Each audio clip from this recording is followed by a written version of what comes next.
kamera dulu. Karena saya lihat Baik. followers Anda besar ini 500.000. Ya, apakah Anda ini seorang muslim? Ya, alhamdulillah. Seorang muslim. Bagaimana? Apakah Islam masih bisa berdiskusi? Karena selama ini saya lihat begini, Bu. Banyak orang Islam bahas agama Kristen. Contohnya siapa? Don Ditan, Irene Handono, Arie Untung, ya kan? Abdul Somad. Ya kalau saya sebutin sampai besok pagi nggak kelar-kelar. Nah, ketika orang Islam bahas agama Kristen, kami orang Kristen menjawab, menyanggah begitu. Nah, tetapi Ya, kalau saya sebaliknya, begini ya, Mas, tetapi Mas sebaliknya, apa sih namanya? Adanya namanya Mas Edis TV. iya, Edis TV. Tetapi sebaliknya, ketika kami orang Kristen bahas agama Islam, orang Islam nggak mampu lagi menjawab. Yang ada panas, surup massal, ya, biasa demo bersilit-silit, datang ke polisi, nah begitu. Jadi wajah orang Islam itu saya lihat mereka itu hanya mempertahankan agama Islam itu dengan bantuan polisi. Kalau nggak ada kalau nggak ada polisi, nggak ada hukum penistaan agama Islam itu udah punah begitu. Karena udah nggak ada lagi yang percaya dengan agama Islam. Nah, tema malam ini adalah tunjuk satu keturunan Ismail yang jadi nabi di dalam Al-Quran. Baik, sebelumnya Assalamualaikum warahmatullahi wabarakatuh. Saya Muslim, tetapi tidak boleh mengucapkan salam. Menurut Muhammad dilarang mengucapkan salam kepada non-Muslim. Oh, saya mengucapkan salam ke teman-teman yang Muslim di sini. Oh begitu, baik silakan lanjut. Ya, oke, baik ya.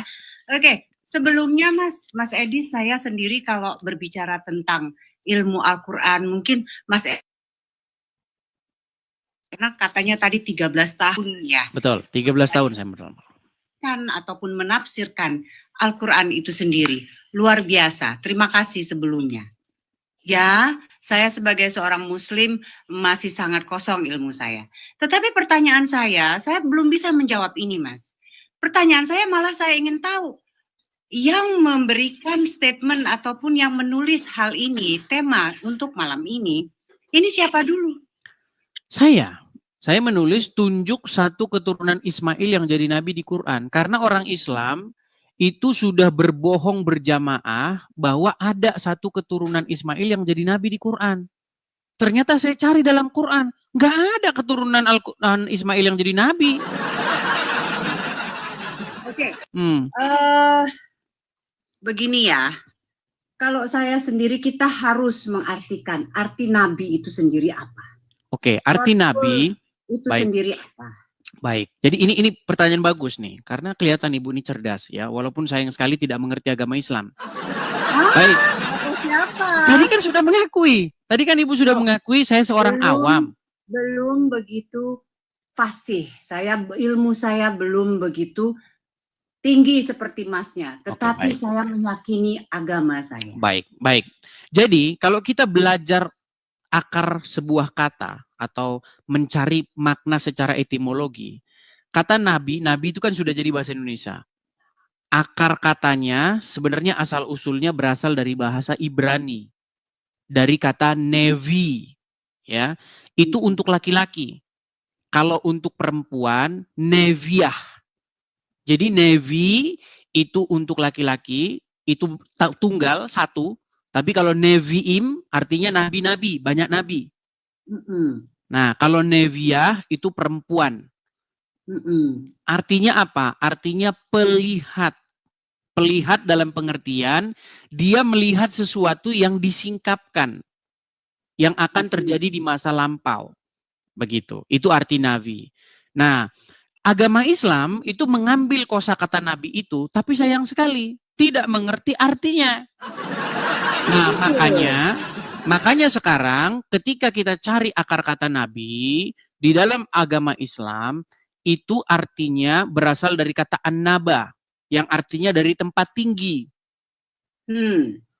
Dari tempat tinggi. Iya. Berarti itu adalah menurut definisi agama Islam. Tapi ya seperti biasa, ngarang bebas. Iya. Gitu, Mas. Jadi dalam pengertiannya nabi ataupun rasul itu adalah penyampai pesan. penyampai pesan, penyampai berita.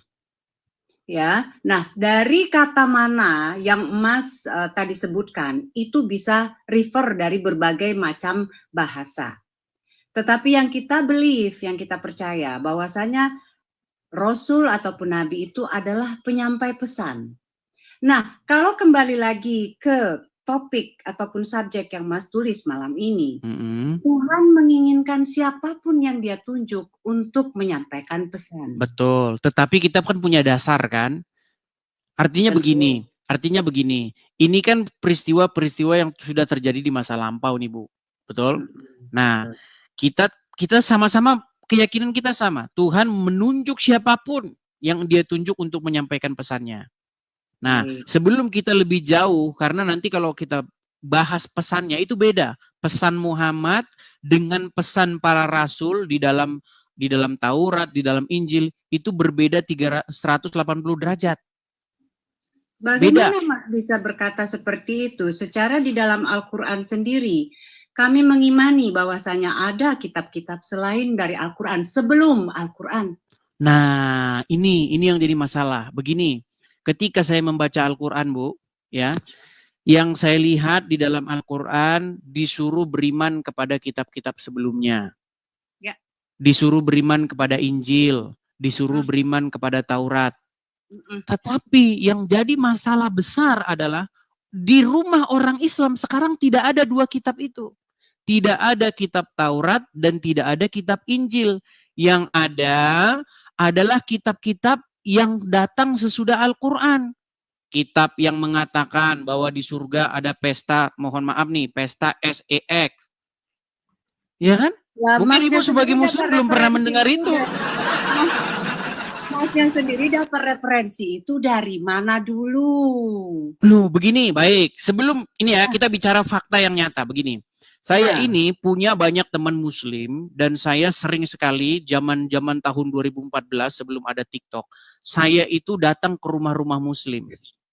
Nah, ketika saya datang ke rumah-rumah Muslim, tidak pernah saya jumpai di rumahnya itu ada Injil ataupun Taurat. Tetapi yang ada di rumahnya itu kitab-kitab fikih, kitab-kitab hadis, kitab karangan ulama A, ulama B, ulama C. Padahal Al-Quran memerintahkan untuk beriman kepada yang sebelum Al-Quran. Begini Mas, kalau begitu yang salah itu bukan orang Islamnya yang rumah yang Mas datangin, yang salahnya itu Mas. Kenapa juga masuk ke rumah yang orang Muslim yang seperti itu, yang kurang ilmunya? Harusnya Mas dari referensi ataupun keingintahuannya Mas, harusnya Mas masuk ke rumah-rumah orang Muslim atau Muslimah yang mempunyai pengetahuan yang lebih tinggi supaya Mas bisa berdiskusi, bisa berdebat dengan baik gitu loh, dengan memuaskan. Baik, begini Bu, begini. Ibu kan seorang Muslimah ya? Oke, sekarang saya mau tanya dengan jujur, apakah di rumah Ibu ada Taurat ataupun Injil? Kalau Injil, saya banyak saudara ya. Bukan, di rumah Ibu adakah Taurat dan Injil? Tidak ada. Tidak ada, itu fakta nyata bahwasanya umat Muslim tidak menjalankan Al-Quran. Ini justru ini yang umat Muslim jalankan. Coba ya, Ibu mungkin belum pernah dengar ini, karena tadi kan nih. Tapi itu tidak usah diperdebatkan. Bukan, kita nggak berdebat, kita hanya sharing saja, sharing. Inilah yang dipercaya oleh umat Muslim. Lihat ya, kitab ini yang dipercaya umat Muslim nih. Nah, makanya di dalam rumah orang Islam yang ada kitab tadi, Tamasya ke Surga, kitab Syekh ini, kitab Syekh itu. Coba di rumah umat Muslim ada Taurat dan Injil. Pasti umat Muslim tidak seperti yang tadi itu. Mas Edi, sepertinya saya salah ya. Saya salah masuk ke room karena the way saya untuk berdebat, mencari sesama sharing dan inspirasi ya dalam perdebatan yang membuahkan hasil yang baik itu, referensi saya bukan dengan ustadz-ustadz yang membicarakan hal-hal yang sangat fisik manusiawi kayak gitu. Ya, ini kan sangat fisik ya bentuknya ya dari yang tadi dimainkan ya recordingnya ya. Ya, itu sangat fisik dan tidak ada namanya di surga itu kita bermain fisik lagi. Kita sudah menjadi ruh pada saat kita di surga. Salah, Bu. Mau saya tunjukkan dasarnya dalam Al-Quran? Tidak. Mau saya Ya. tunjukkan dasarnya? Jadi pada saat kita sudah di surga, kita sudah bukan lagi berbentuk fisik, sudah tidak ada jasad kita. Kita Kristen. kembali lagi ke ruh. Itu paham Kristen, Bu. Loh, itu paham saya Muslim. Saya Di dalam percaya Islam bukan itu. Baik, saya tunjukkan ayatnya. Itu ada di dalam Quran, surat nih. Ini nama suratnya ya. Di dalam Quran tertulis nih, dalam surat An-Naba. Ini surat An-Naba ya. Ya, waqaiba atraban. Ya, coba nih sebentar saya balikkan kamera saya biar kelihatan jelas penuh. Sebentar ya, Bu ya. Nih, saya balikkan. Lihat itu. Dan Allah sediakan bagi mereka kenikmatan seksual dan pemberi ketentraman hati. Bidadari surga yaitu gadis-gadis jelita berpayudara montok. Mohon maaf nih, Bu. Loh, ini memang Al-Quran. Ya, tidak, itu bukan Al-Quran itu. Loh, ini Al-Quran, Bu. Dalam surat An-Naba nomor 33. Iya, Ibu yang salah. No. Kita tidak mencari di sini kesalahan ataupun apa. Kita mencari karena begini, karena tadi Ibu mengatakan di surga, di kehidupan yang akan datang itu bentuknya adalah roh seperti malaikat, betul? Betul. Tidak ada lagi kegiatan aktivitas fisik seperti seksual dan lain sebagainya, betul? Sudah lebih daripada itu. Iya, sayangnya itu ajaran Kristen. Ajaran Islam bukan seperti itu. Waduh, berbahaya ini. Referensinya ini, Bu, saya tunjukkan. Referensi Muslim yang Mas ambil itu referensi Muslim yang tingkat sangat dasar. Masnya salah gaul, salah main. Coba ya, kita tunjukkan surat An-Naba ayat 33 ya. An-Naba 33 saya tunjukkan, Bu. Supaya kita tidak jadi asumsi liar dan kita juga tidak ngarang bebas ya. Nih, saya balikkan kamera saya. Saya tunjukkan. Pencet loh. Nih ya. Nih, ini An-Naba 33, Bu. Surat An-Naba 33. Nih, di dalam tafsir-tafsirnya ini banyak sekali nih tafsir nih. Dan perawan-perawan. Ini tidak. Gadis-gadis remaja yang mendapatkan gadis-gadis muda yang buah dadanya masih kencang ini. Mas, apakah harus dibawa pembicaraan seperti itu hanya untuk menjelekkan satu kekurangan? Saya tidak menjelekkan. Enggak, Bu Bima, ini memang benar. Ini tafsir saya tidak mengada-ada. Tafsiran Mas itulah tadi saya bilang, tafsiran Mas itu masih ditafsir oleh orang-orang yang punya ilmu rendah. Waduh, apakah ini lihat nih tafsir As-Sa'idi Syekh Abdurrahman bin Nasyir ini? Itu tafsir. Manusia bisa mengartikan itu seapa saja, ya. Oke, baik, kita cari bukan yang tafsirnya ya, sebentar ya. Kita cari yang bukan tafsirnya. Emangnya Mas sudah pernah pergi ke akhirat sono, ke surga? Kan Muhammad, tadi kan yang bilang Muhammad, tamasya ke surga. Muhammad sudah pernah ke surga. No. Nah, Muhammad yang bilang begitu dalam kitab tadi, tamasya ke surga. Ini adalah salah satu contoh Quran di mana Muhammad ke surga itu Isra Mi'raj, Mas, ya. Di mana dia di situ banyak ilmu, banyak yang dia dia lihat, banyak kesedihan, banyak vision yang nanti dia akan lihat di akhir zaman. Itu. Ya, jadi bukan manusia perempuan-perempuan yang itu, kita belum kiamat. Tapi ini ayat Al-Quran yang mengatakan demikian. Loh, Mas tuh penafsirannya itu yang hanya berbentuk fisik. Gitu. Ini bukan penafsiran saya tidak pernah menafsirkan ini. Berat. Loh, ini bukan penafsiran saya loh, lihat nih. Nih, ini ayat Qur'annya. Ini isi Quran, Bu. Ibu nggak mau kalah. Iya. Bukan saya nggak mau kalah. Saya bukan nggak mau kalah. Saya sebagai seorang Muslim memahami bahwasanya memang ada perkataan seperti itu, tetapi itu secara syariat. Coba ya, ini tafsir tahlili. Lalu diterangkan pula bahwa di dalam surga itu terdapat pula banyak bidadari yang cantik, montok. Nih, terus tafsir wajiz. Nih, dan Allah sediakan pula bagi mereka kenikmatan seksual dan pemberi ketentraman hati, yaitu bidadari surga, gadis-gadis cantik, jelita berpayudara montok. Mas Eris, boleh nggak saya tanya? Tujuan live stream ini sebenarnya untuk apa, Mas? Begini, Bu, saya ceritakan asal-usulnya. Jadi, banyak orang-orang Islam seperti Zakir Naik, kemudian Donditan, dan banyak sekali kaum-kaum muslim yang mengatakan begini, Yesus kami, Yesus di dalam Injil menubuatkan akan datang Nabi namanya Muhammad. Atau inti pesan mereka adalah ingin membenarkan seorang Muhammad. Nah, karena mereka berlaku seperti itu, mengatakan bahwa Yesus kami menubuatkan seorang bernama Muhammad, maka di sini saya sebagai orang Kristen saya bilang, ajarannya berbeda, bro. Berbedanya gimana? Yesus mengajarkan di kehidupan yang akan datang tidak ada kawin-mawin. Muhammad mengajarkan di kehidupan yang akan datang ada bahkan pesta. Pesta S-E. Itu ajaran Muhammad, Bu. Yang mengatakan itu bukan saya. Tahu, Mas, mungkin ya, Mas juga harus tahu. Di mana Nabi Muhammad sendiri mengatakan bahwasanya Islam sendiri itu terbagi oleh berbagai berapa golongan di akhir zaman itu nanti ya. Nah, kita sendiri juga tidak tahu di mana atau apa golongan yang mana yang paling pure, yang paling benar ajarannya. Tetapi harus yang sesuai dengan Al-Quran. Al-Quran itu dibuat berapa tahun setelah Nabi Muhammad meninggal? Oh, berarti Al-Quran sekarang tidak valid? Enggak, saya mau tanya dulu sama Masnya. Ilmunya. Lama setelah Muhammad meninggal. Berapa tahun? Menurut cerita orang Islam, Al-Quran yang ada sekarang ini dibuat oleh yang namanya Utsman bin Affan.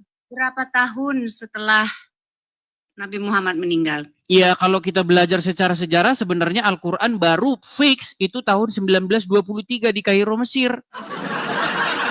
Iya.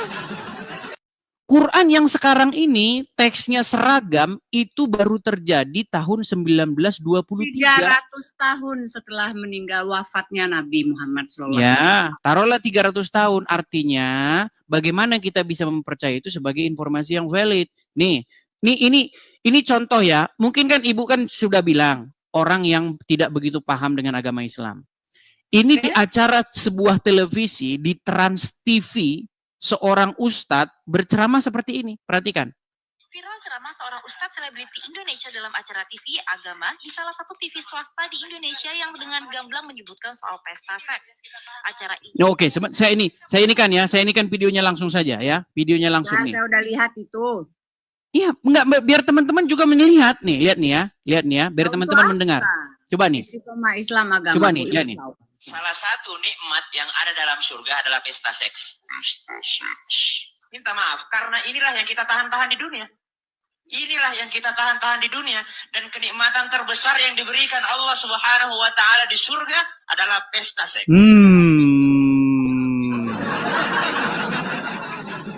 Itulah ajaran agama Islam. Ya, betul. 73 atau 73 ya? 72 bidadari. Itulah kenapa banyak jihadis. Ngapain ngomongin bidadari nanti? Di dunia aja udah banyak bidadari. Nah, itulah makanya saya bilang ajaran Islam, Bu. Nah, menurut Muhammad, wanita-wanita kebanyakan masuk neraka, penghuni neraka. Makanya gimana? Kita santai aja di sini. Iya, santai saja. Maksudnya begini, kalau umat Islam mengatakan bahwa Yesus kami menubuatkan Muhammad, maka kami sebagai Kristen, kami umat Kristen akan menjawab, nggak mungkin Yesus kami menubuatkan orang seperti Muhammad, karena ajarannya soal, saya malu ngomong kayak begitu di hadapan Ibu, ajarannya soal SEX. Mas Edis. Ini kalau saya ya. Kalau saya sangat paham dan saya tidak tahu kalau ini bisa diterima ataupun tidak. Kalau saya, keimanan itu berasal dari ruh yang suci. Ya. Sedangkan agama itu adalah sebagai petunjuk kita bagaimana kita itu masuk ke dalam jalur yang benar. Bagaimana cara kita berterima kasih, bersyukur, memuji Tuhan kita. Menunjukkan rasa terima kasih kita kepada Tuhan. Tapi itu mustahil dicapai kalau seseorang itu percaya agama Islam. Loh, kenapa tidak? Karena begini, tidak mungkin seseorang itu menjadi baik, tapi di detik yang sama dia percaya agama Islam. Mas, terkadang gini Mas Edis, terkadang gini, keyakinan itu tidak membutuhkan suatu akal logika yang terlalu berlebihan. Tapi begini, kita Bu, begini. yakin saja. Begini. Kita yakin suami, jangan jauh-jauh deh ke Tuhan. Kita yakin suami kita setia, yakin. Oke, sekarang masalahnya begini. Islam Ya kan? itu bukan yang keluar dari mulut saya, bukan yang keluar dari mulut ibu, tapi Islam itu adalah apa yang diajarkan oleh Muhammad, betul? Mas, Nabi Muhammad itu adalah panutan. Iya, Islam adalah apa yang diajarkan oleh Muhammad, betul? Apapun yang dilihat, yang dia lakukan. Nah, yang dia lakukan ini kan dilihat dari berbagai macam pandangan. Penglihatan orang yang berbagai macam ya pada saat itu. Bisa saja mereka mentafsirkan lain. Bisa saja pengertian dari satu orang dan satu orangnya lain, dari para sahabatnya itu pun lain gitu loh. Baik. Ya, Kalau ini kira-kira bagaimana? Apakah kita di sini masih berlainan di sini? Ini adalah ajaran agama Islam nih. Makanya saya tadi bilang, mustahil seseorang itu menjadi orang baik, tapi di detik yang sama dia Islam. Statement siapa itu berkata? Itu statement saya. Itu statement saya. Kalaupun ada, saya percaya banyak orang yang KTP-nya tertulis Islam, tapi dia baik. Teman-teman saya, keluarga saya, di KTP-nya Islam, tapi dia orang baik. Karena apa? Karena dia tidak menjalankan ajaran agama Islam. Seandainya dia menjalankan agama Islam, dia akan jadi orang jahat. Nih, saya tunjukkan. Bagaimana jika orang Islam menjalankan ajaran agama Islam? Nih, saya balikkan ya. Perhatikan. Nih, saya tunjukkan. Perhatikan. Sebentar, agak sedikit blur. Nih, ini hadis, nomor hadisnya ini.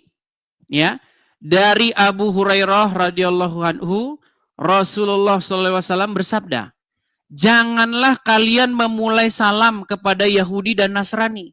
Apabila kalian bertemu dengan salah satu dari mereka di jalan, maka desaklah ia ke jalan yang sempit.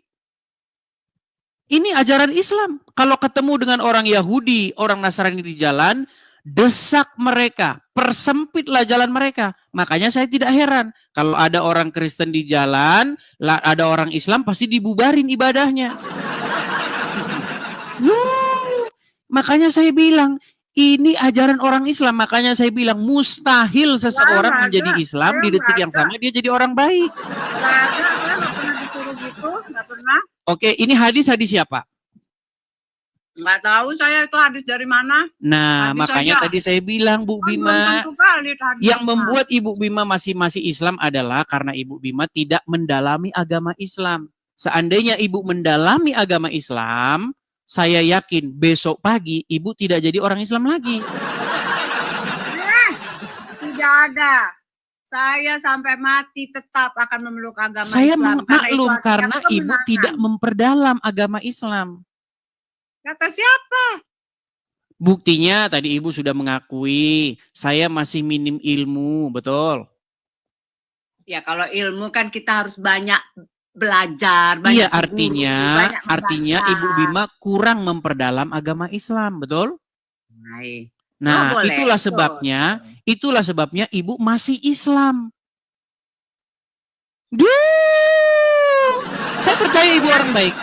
Saya percaya secara garis besar Ibu orang baik. Karena apa? Karena Ibu tidak menjalankan agama Islam. Seandainya Ibu menjalankan agama Islam, tidak boleh berteman dengan orang non-muslim. Sekarang saya tanya Bu, saya percaya Ibu walaupun di KTP Islam, tapi Ibu kalau memberi makan orang, saya yakin nggak pandang bulu. Mau Kristen, mau Buddha, mau Hindu, kalau Ibu punya makanan pasti Ibu kasih tetangga, betul? Tapi sayang sekali itu bukan ajaran agama Islam. Siapa? Saya tunjuk lagi nih, berat ini teman-teman. Saya akan tunjuk lagi.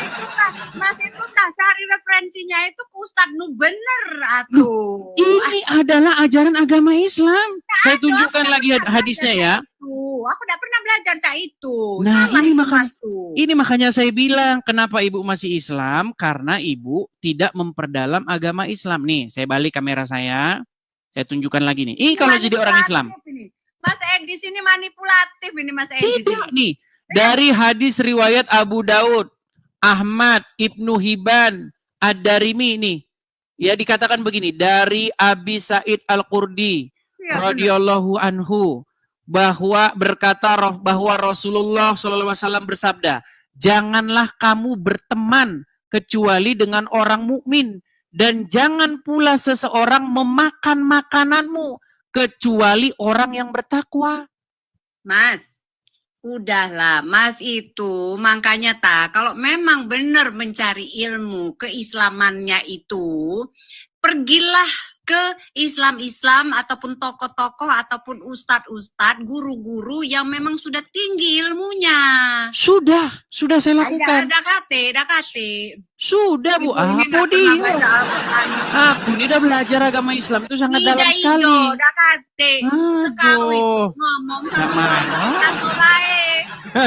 Biasa baik kau itu udah KT kau tuh. Aku Islam, aku paham. Udah Tapi Bra. begini Bu Apa? Bima. Pertama-tama saya mengatakan ada dalilnya, ada dasarnya. Saya tunjukkan di Dalil layar. kau tuh dalil kacang itu udah KT. Nah, ini itu dia yang kau masalahnya. pakai. Yang kau pakai itu dalil. Ini namanya receh. sifat-sifat begini Bu Bima. Ini namanya sifat-sifat menolak kenyataan. Kita tidak boleh seperti itu. Fakta adalah fakta, tidak boleh kita menolaknya. Enggak gini kan, tadi kan kamu udah, Mas Edis kan udah tahu tuh, dasar basicnya sendiri, Islam sendiri kan ada 73 golongan. Ya, jadi Mas Edis sendiri melihatnya itu di mana dulu, gitu loh. Gini, kenapa saya katakan Ibu Bima adalah termasuk 72 golongan yang sesat? Kenapa? Pertama, karena satu, tidak menggunakan dalil. Ya kan, sedangkan saya itu menggunakan dalil-dalil. Contoh surat An-Naba ayat 33. Bahwasanya orang-orang bertakwa, pahala, ya, hadiahnya adalah gadis-gadis yang berpayudara besar. Itu Al-Quran yang mengatakan. Lalu, janganlah makananmu dimakan oleh orang kecuali orang yang bertakwa. Janganlah kamu berteman kecuali dengan orang muslim. Enggak, saya tidak sepaham dengan itu. Masalahnya itu ajaran agama Islam. No. Makanya sudah saya bilang, mustahil seseorang menjadi Islam, di detik yang sama dia jadi orang baik. Kalaupun ada orang Islam yang baik, itu karena dia tidak menerapkan ajaran agama Islam. Apakah kita penting memperdebatkan suatu kata-kata yang dibuat oleh manusia sendiri sehingga mengenyampingkan yang namanya kesucian ruh kita sendiri? Sekarang, apakah saya mengatakan sesuatu yang saya kata-katakan sendiri? Apakah itu yang tertulis di dalam literatur agama Islam? Dibuat oleh siapa? Bukankah Anda... Oke, sekarang saya tanya, Ibu percaya nggak bahwa Al-Quran itu firman Allah? Saya percaya Al-Quran, tetapi Oke, kalau yang tertulis di dalam An-Naba 33 tadi apa? Nah, itulah makanya ditafsirkannya itu dari berbagai macam perspektif, Mas. Ini tidak penafsiran. Waqaiba atroban.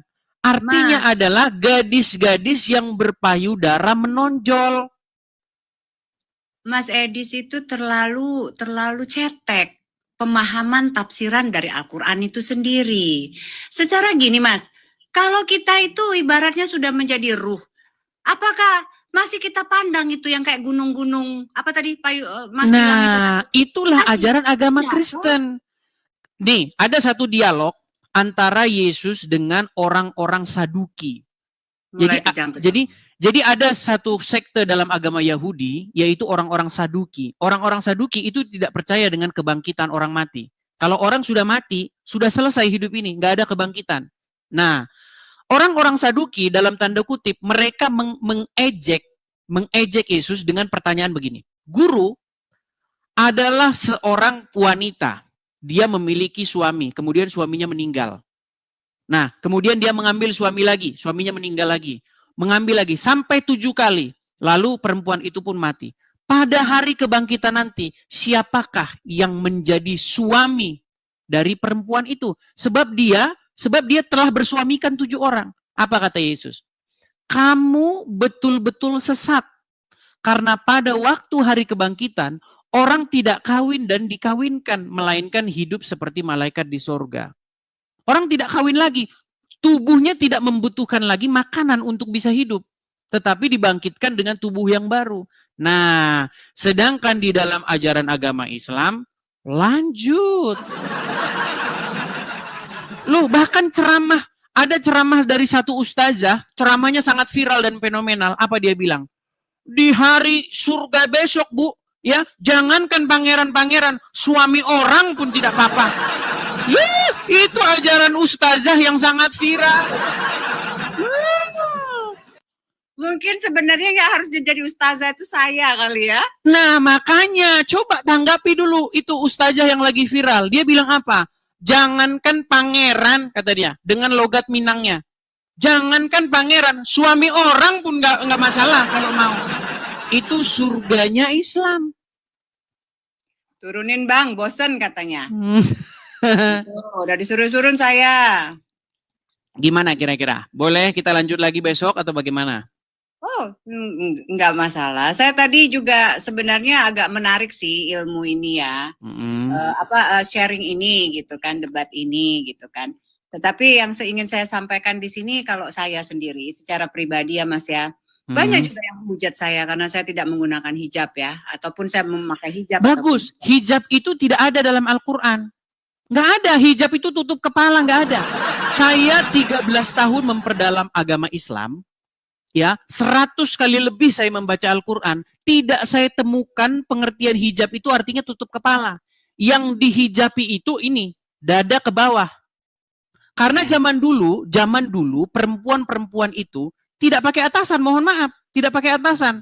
Lalu Umar punya ide, Umar bin Khattab, sahabatnya Muhammad punya ide, berkata begini, wahai Rasulullah, bagaimana kalau istri-istrimu ini dihijabi?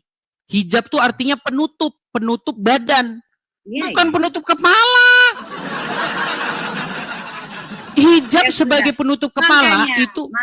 Mas Edi, saya bilang di dalam agama saya sendiri pun, dalam agama sebagai seorang muslimah ya, saya juga sebenarnya agak-agak sedikit ingin membuka gitu ya untuk pemahaman teman-teman ya. Ternyata di dalam Muslim sendiri saling menjatuhkan dengan hijab itu sendiri pun itu juga luar biasa pressure-nya, tekanannya gitu ya. Karena saya juga terkadang menggunakan kerudung ataupun kadang tidak gitu kan. Ini apa toh? Apa iki? Gip itu, gip. Gip, oh kemasnya. Terserah, ada ke siapapun dia mau ngasih. Nih, ini saya kasih tunjuk ya. Bagaimana zaman-zaman dulu, saya tidak tahu. Saya tidak tahu ya, mungkin ibu kelahiran tahun berapa saya nggak tahu. Nih, ini adalah wanita-wanita zaman dulu. Nggak ada orang pakai jilbab zaman dulu. I know. Nih, apakah gini, menjadi pertanyaan begini, apakah dulu orang Islam tidak pernah baca Quran? Ini wanita-wanita Indonesia zaman dulu, tahun 90-an. Nggak ada orang pakai jilbab. Nggak ada. Bahkan zaman dulu saya masih ingat, zaman saya masih SD, masih kecil, kalau ada orang pakai jilbab, kami kira itu kuping besar sebelah. Iya, zaman saya masih kecil, ngelihat orang berjilbab itu, kami merasa heran. Kenapa itu kepala ditutup-tutupin? Karena kami pikir dulu, telinganya itu entah sompal, entah gimana. Nih, orang zaman dulu nggak ada jilbab-jilbaban tuh, mana? Nggak ada. Nih, ada ini zaman sekarang, nih modern. Ini zaman sekarang, SMA zaman sekarang. Zaman dulu nggak ada jilbab-jilbaban. Oh. Kalau nggak percaya, lihat zaman dahulu. Bagaimana dulu ya, saya masih ingat zaman sekolah. Emang Mas Edi sini lahir tahun berapa? Saya umur saya sekarang belum ada masih 35 lebih dikit. Masih muda lah. Saya aja udah umur 49, 48. Iya, Ibu mirip artis soalnya. Mirip siapa? Saya lupa. Jadi gini, zaman saya sekolah, zaman saya masih SD, saya masih ingat foto-foto di buku saya dulu. Nah, Ita Purnamasari, Novia Kolopaking, Desir Nasari, siapa lagi? Pokoknya foto-foto artis zaman dulu nggak ada pakai jilbab. Jilbab itu adanya dari tahun 2015 ke sini. Itu pun yang promosi pakai jilbab, harus pakai jilbab. Tukang penjual jilbab. Istrinya ustadz di pondok pesantren. Mereka yang gembor-gemborkan pakai jilbab, biar laku dagangannya. Iya. Mas, kalau saya yakin ya, yang namanya kita percaya, kita bertakwa, itu terkadang tidak perlu menggunakan logika yang terlalu berlebihan. Percaya saja. Tapi Karena- itu sayangnya ajaran agama Kristen. Di dalam ajaran agama Kristen, apa yang pernah ditanya kepada Yesus? Guru, hukum apakah yang terutama? Apa kata Yesus? Kasihilah Tuhan dengan segenap hatimu, dengan segenap kekuatanmu, dan dengan segenap akal budimu. Dan kasihilah sesamamu manusia seperti dirimu sendiri. Pada kedua hukum itulah semua hukum tergantung. Amin. Semua hukum digantungkan kepada itu. Tapi sayang, kalau ibu masih beragama Islam, apalagi menjalankan agama Islam, mustahil ibu mengasihi sesama. Tadi kan sudah saya bacakan. Menurut ajaran agama Islam, jika kamu bertemu dengan orang Wahyudi dan orang Nasrani di jalan, desaklah mereka ke jalan yang sempit. Jangan seperti itu, digede-gedein banget. Tapi itu kan memang benar. Cobalah kalau misalnya di negara-negara yang muslimnya minoritas, orang muslim yang digencet habis-habisan. Di mana? Tidak benar. Di mana? Coba tuh pergi ke Paris tuh, semua orang Islam yang menggunakan dengan saya sudah pernah di Paris, saya sudah pernah ke Prancis, nggak ada di situ kayak begitu, nggak ada. Nggak ada. Tidak ada. Seperti yang ibu katakan tidak benar. Oh, saya tidak terguncang, Mas. Ini ya, maaf saya baca. Saya tidak terguncang. Saya pun paham tentang sedikit ilmu kasih Tuhan ya. Kudus. Saya sedikit paham itu ya. Dan saya menyikapi semua perbedaan itu diambilnya bukan di perbedaannya, tetapi apa yang mempersatukannya. Itu saja. Ya, tetapi masalahnya jika ibu masih Islam atau menerapkan ajaran Islam, mustahil bersatu. Karena Muhammad itu membawa permusuhan. Bahkan di dalam hadis dikatakan, kiamat tidak akan terjadi sampai sebelum kaum muslimin membunuh. Loh, itu fakta loh. Apa? Saya pakai kata sensor karena nanti ini kan tahu kan TikTok kan banyak kata-kata yang disensor. Maksudnya membunuh NUH.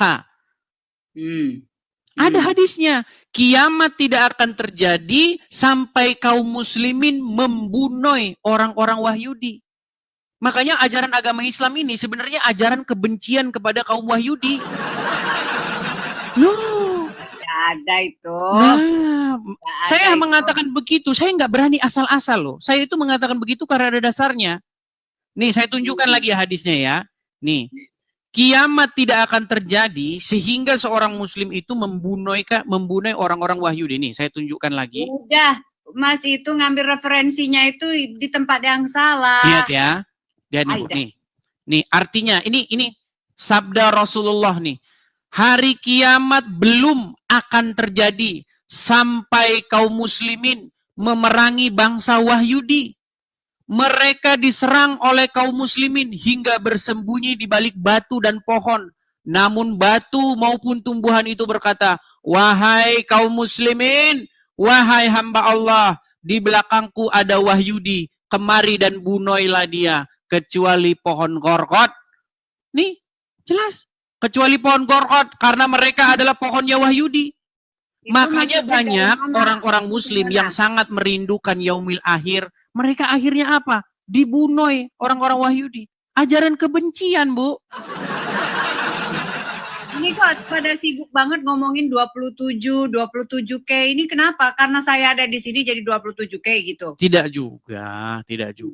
Mereka menonton ketika diskusinya lawan muslimnya itu tidak suka kejang-kejang begitu. Baik. Oh, gitu. Seperti Ibu. Ketika Ibu bicara seperti ini ya, sopan, ya, berargumen, tidak mencak-mencak, tidak marah-marah. Ini menjadi percakapan yang berbobot, berisi. Oh, begitu. Gitu loh. Ya sudah. Karena selama ini yang naik ke sini itu muslim-muslim yang parah. Marah-marah, ngamuk-ngamuk, kesetanan, surup, kejang masal, berbusa-busa. Itu. Yang naik ke sini kayak begitu terus. Wajah orang Islam di sini sudah digambarkan seperti itu. Bisanya marah, ngamuk. Berargumen nggak mampu. Iya. Kalau saya sendiri ya Mas ya, saya senang dengan diskusi seperti ini. Tetapi bagaimanapun itu tidak akan pernah merubah keyakinan saya.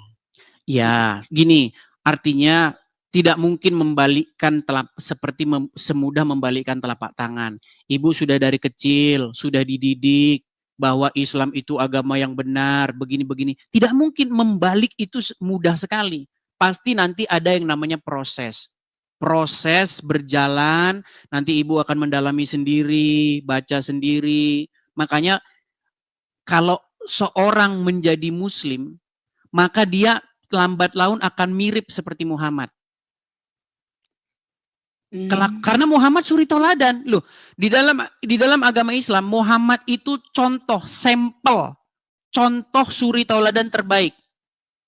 Yeah. Muhammad menikahi anak di bawah umur, namanya Aisyah. Loh, kan ibu kan belum tahu. Tahu dong, saya tahu. Nah, tetapi bagaimana kita dapat mencontohnya? Jangan disamakan antara climate di zaman dahulu, samakan dengan situasi kondisi climate di zaman sekarang. Kalau demikian begini, coba berikan saya satu orang di zaman Muhammad yang juga menikahi anak di bawah umur. Nggak ada, cuman Muhammad sendiri pelakunya. No, tradisi di sana memang sudah, bahkan sebelum lahir pun kadang-kadang sudah dinikahkan, Mas. Tidak ada. Saya sudah membaca referensi, saya membaca literatur, sahabat-sahabat Muhammad, para tabiin, nggak ada yang menikahi anak di bawah umur 6 sampai 7 tahun, nggak ada. Cuman Muhammad. Nah, sekarang gini, pada saat Nabi Muhammad Rasul itu takutnya nih Ben, menggauli istrinya di usia berapa istrinya? Menurut hadis itu 9 tahun.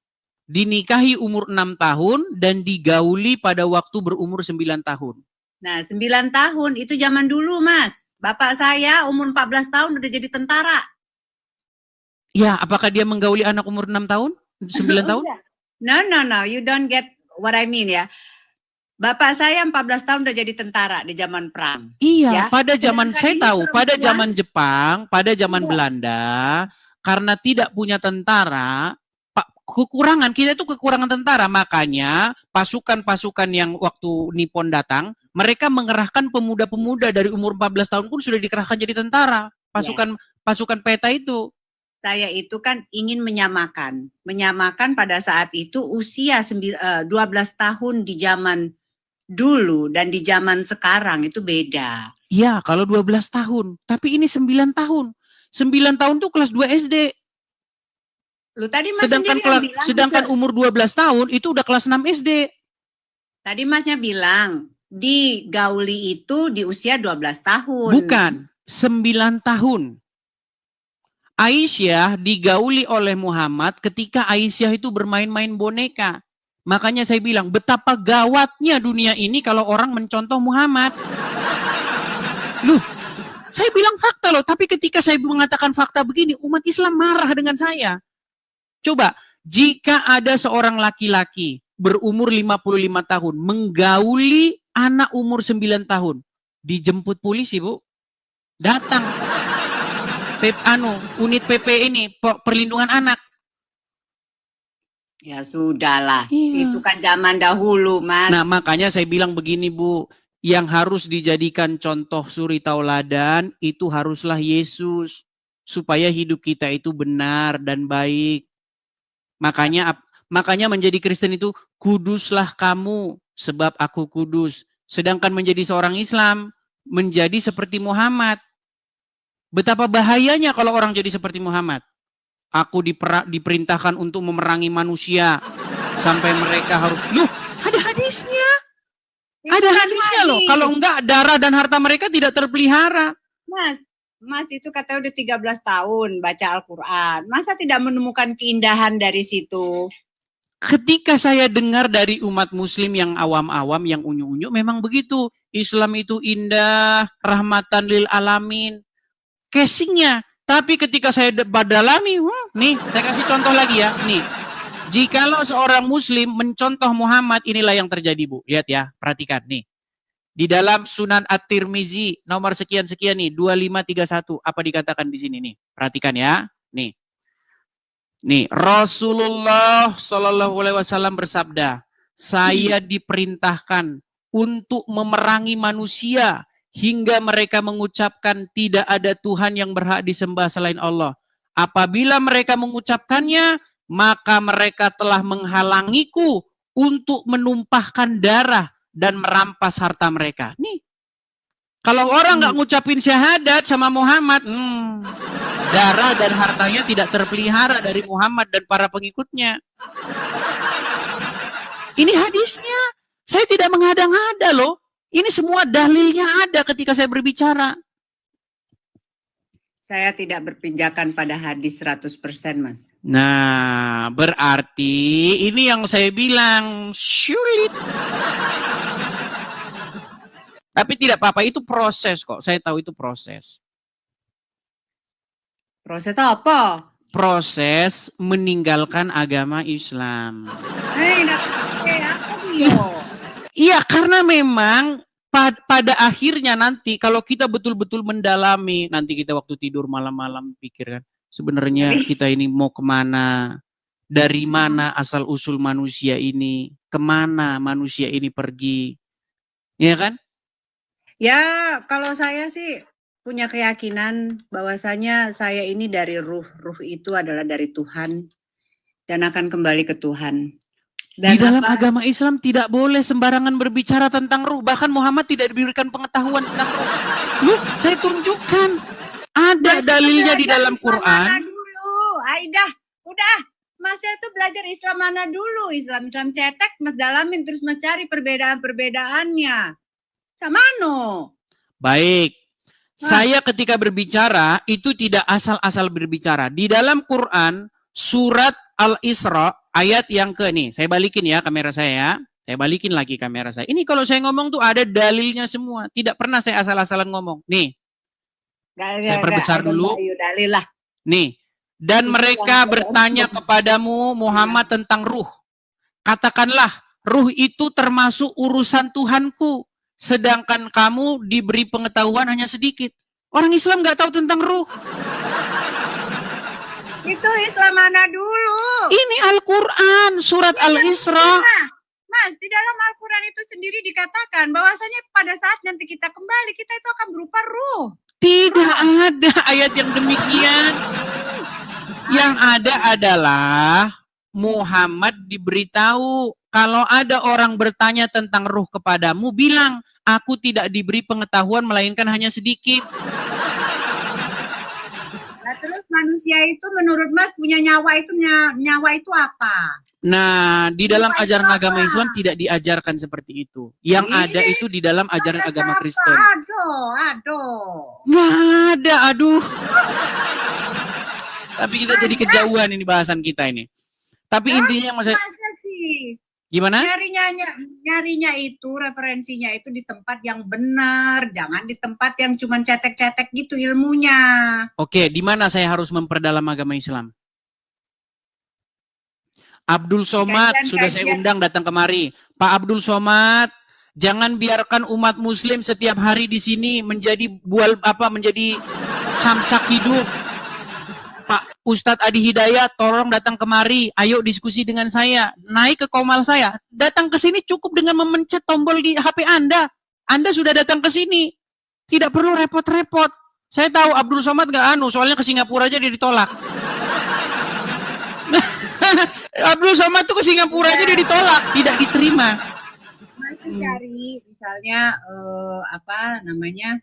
kajian-kajian yang sudah lebih tinggi kali ya ilmunya itu di makrifat, kajian makrifat dan lain sebagainya. Jadi bukan hanya sekedar syariatnya aja yang kita baca, yang kita ikutin, repot. Justru kalau kita mengikuti makrifat, Islam yang golongan Islam Sufi, nih, saya akan tunjukkan apa kata orang-orang Islam. Nih, sebentar ya. Sebentar. Nih, ini kata orang Islam nih. Ketika kita memperdalam agama Islam, lihat, saya tunjukkan lagi ajaran agama Islam kalau orang-orang sudah memperdalam agama Islam ya. Sabar sebentar. Nih. Saya tunjukkan. Ini adalah ajaran orang-orang Islam yang sudah memperdalam agama Islam. Saya tunjukkan ya. Nih, bagaimana umat muslim ketika sudah memperdalam agama Islam, dia akan mengatakan bahwa Muhammad itu adalah Allah. Iya, Muhammad itu adalah Allah. Oh ya? Iya. Sebentar ya.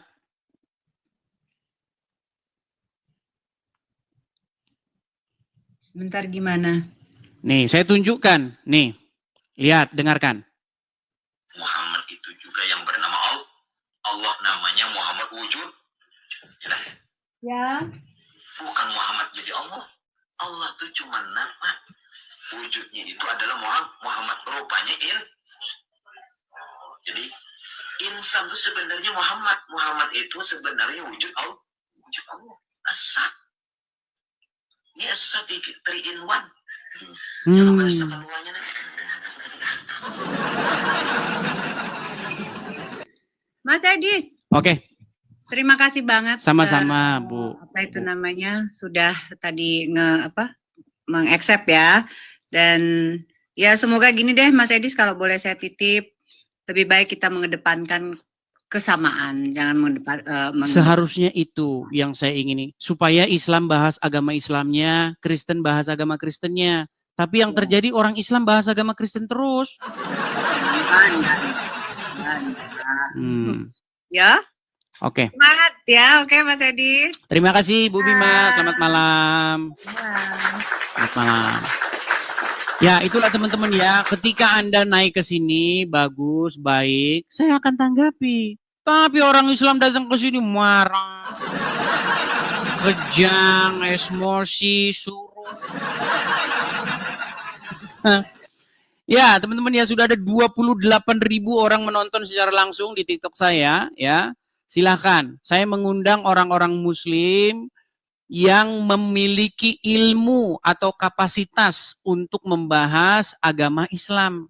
Jangan yang datang ke sini cuman marah, ngamuk, kejang, surup. Kalau mau ngamuk, kejang, surup, tempatnya di Monas. Pakai baju daster sono di Monas, demo. Di sini tempat belajar. Yuk, silakan. Sebelum saya lanjut, sekali lagi teman-teman silakan bagi teman-teman support saya ya, Edis TV dengan cara paling sederhana, klik suka. Kemudian klik share, bagikan kepada teman-teman atau sobat-sobat kalian yang muslim. Bagikan kepada mereka supaya mereka mendengar siaran ini. Nah, bagi teman-teman yang mensupport secara dana, saya ucapkan juga terima kasih banyak karena kita ada program teman-teman untuk mendirikan rumah apologet di sini. Kepada teman-teman yang ingin mensupport, teman-teman silakan mampir ke profil saya. Ketik saja profil saya, nanti teman-teman akan lihat sendiri kalau teman-teman ingin mensupport. Di situ ada link YouTube, ada link apa, nama saya, rekening, segala macam. Ada semua di profil ya. Cek aja profil saya ini. Bagi teman-teman yang nggak tahu caranya, saya kasih tunjuk lagi teman-teman ya. Saya harus rajin-rajin menunjukkan teman-teman supaya teman-teman tahu. Karena setiap hari banyak teman-teman ini yang nggak tanya terus, Bang akun yang asli mana? Bang yang ini mana? Hampir setiap hari. Nih saya tunjuk caranya teman-teman. Saya balikkan kamera saya.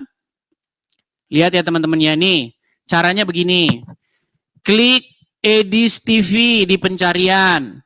Kemudian cari pengguna. Ya, lihat. Ini dia akun saya aslinya. Follower saya 27 Mei. Ya, 346.000. Nah, bagi teman-teman yang pengen tahu akun asli saya yang mana saja, hanya ada 2. Sebentar, saya balik dulu ke belakang. Nih, ini saya hanya memfollow 1 orang, dan ini juga akun saya. Jadi saya hanya punya 2 akun, selain daripada itu bukan akun saya. Nah, akun YouTube saya yang asli, itu saya tautkan di beranda saya ini. Nih, ada tulisan YouTube ini, klik aja ini YouTube ini. Klik YouTube-nya, nanti ada tanda peringatan begini, nggak apa-apa. Buka saja, tetap buka. Nah, ini YouTube saya teman-teman. Saya juga sedang live ini di YouTube saya ini. Karena videonya kita simpan di sini. Tuh, yang nonton 3.000 orang. Jadi teman-teman yang ingin mensupport bisa support di sini. Ya, kita pendirian Rumah Apologet di sini. Nih, ini saya sedang live. Bagi teman-teman yang nonton di YouTube, yang mau kolektor support pendirian Rumah Apologet di sini. Oke, saya rasa itu saja teman-teman. Karena hari ini saya ada kegiatan. Besok kita kalau udah ada Rumah Apologet kita bisa atur demikian kegiatan kita supaya lebih bisa teratur jamnya. Jam tertentu, jam sekian live, jam sekian berhenti, jam sekian live, jam sekian berhenti gitu. Kalau untuk sekarang ini belum ya teman-teman ya. Tapi nggak apa-apa lah, santai saja. Nggak usah buru-buru, waktu masih panjang. Betul? Oke. Saya rasa itu saja teman-teman. Selamat malam.